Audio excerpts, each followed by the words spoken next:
જામનગરમાં કચરો ઉઠાવવાના કોન્ટ્રાક્ટમાં એવો ખેલ સામે આવ્યો છે કે કચરો નહીં જાણે ભ્રષ્ટાચારનું વજન માપવામાં આવી રહ્યું હોય। કરોડોના કોન્ટ્રાક્ટમાં ગાડીઓમાં કચરાની જગ્યાએ ભંગાર, કેરળ અને માટી ભરીને વજન વધારવાનો આક્ષેપ થયો અને આ વજનના આધારે બિલ બનાવી મનપા પાસેથી કરોડો રૂપિયા વસૂલવાનો ખેલ ચાલતો હોવાના ગંભીર સવાલો છે।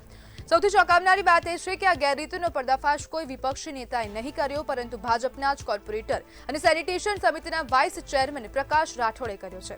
સવાલ છે, કચરો ઉઠાવવાની ગાડીમાં માટી કોણ ભરે છે? ખાનગી કાંટા પર વજન કરવાની મંજૂરી કોણે આપી? અને અધિકારીઓની ચકાસણી વગર બિલ પાસ કેવી રીતે થાય છે?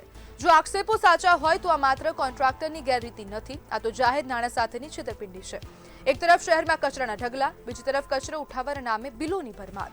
હવે માત્ર કોન્ટ્રાક્ટ રદ કરવાની વાત નહીં, નિષ્પક્ષ વિજિલન્સ તપાસ, જવાબદારો સામે કાર્યવાહી અને જનતાના પૈસાની એક એક પાયનો હિસાબ જરૂરી બની ગયો છે। અને હવે મનપાને સવાલ થઈ રહ્યો છે કે અત્યાર સુધી આટલા મોટા સમયમાં જો આટલું મોટું કૌભાંડ થતું હોય તો પછી મનપાના ધ્યાનમાં કેમ ન આવ્યું?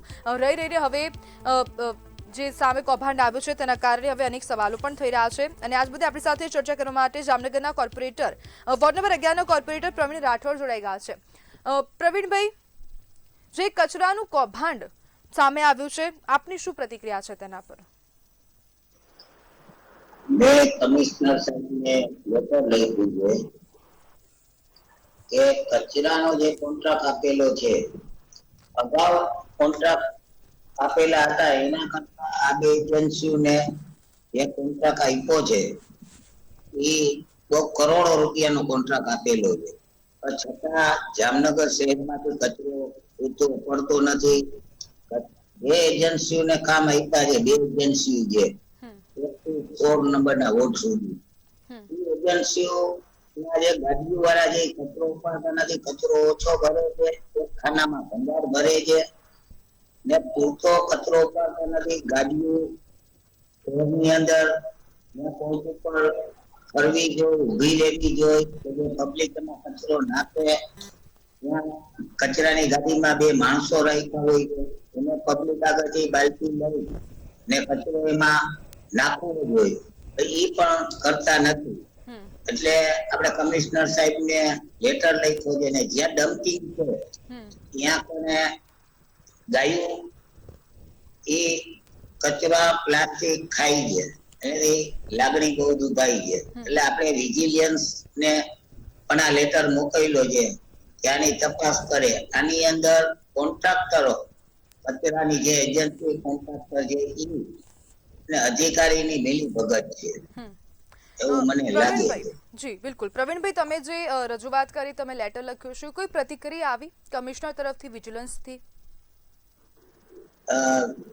કમિશનર સાહેબ તો બહુ સારા છે, સભ્યોના પ્રશ્ન સાંભળે છે, પબ્લિકના જામનગર શહેરને બહુ ડેવલપ કરવા માંગે છે કમિશનર સાહેબ। મને કીધું, મારી કાલે મુલાકાત થઈ, સભ્યશ્રી અને અધિકારીઓને પડતી હવે ચર્ચા કરીને જે કરવું પડશે એ કરશે। પ્રવીણભાઈ, આજે કૌભાંડ પકડાયું, તે કૌભાંડ પકડવાની જવાબદારી કોની? મનપાના અધિકારીઓની આપ માનો છો? હા, તો મનપાના અધિકારીઓ પહેલા ત્યાં કેમ ના પહોંચે? ડમ્પિંગમાં જવું પડે પણ કોઈ ડમ્પિંગમાં જાતા નથી। ડમ્પિંગનો કચરો ડમ્પિંગની બહાર, જે વોર્ડનો કોર્પોરેટર છે એ વોર્ડમાં જ કચરો ઉડે છે।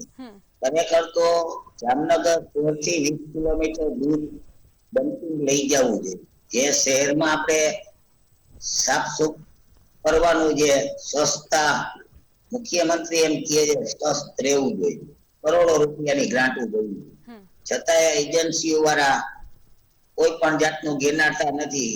અમારા વોર્ડ નંબર 11 માં ડમ્પિંગ રાખ્યું છે, ત્યાં કચરો ઉડે છે, ગાયો કચરો ખાતી હોય છે।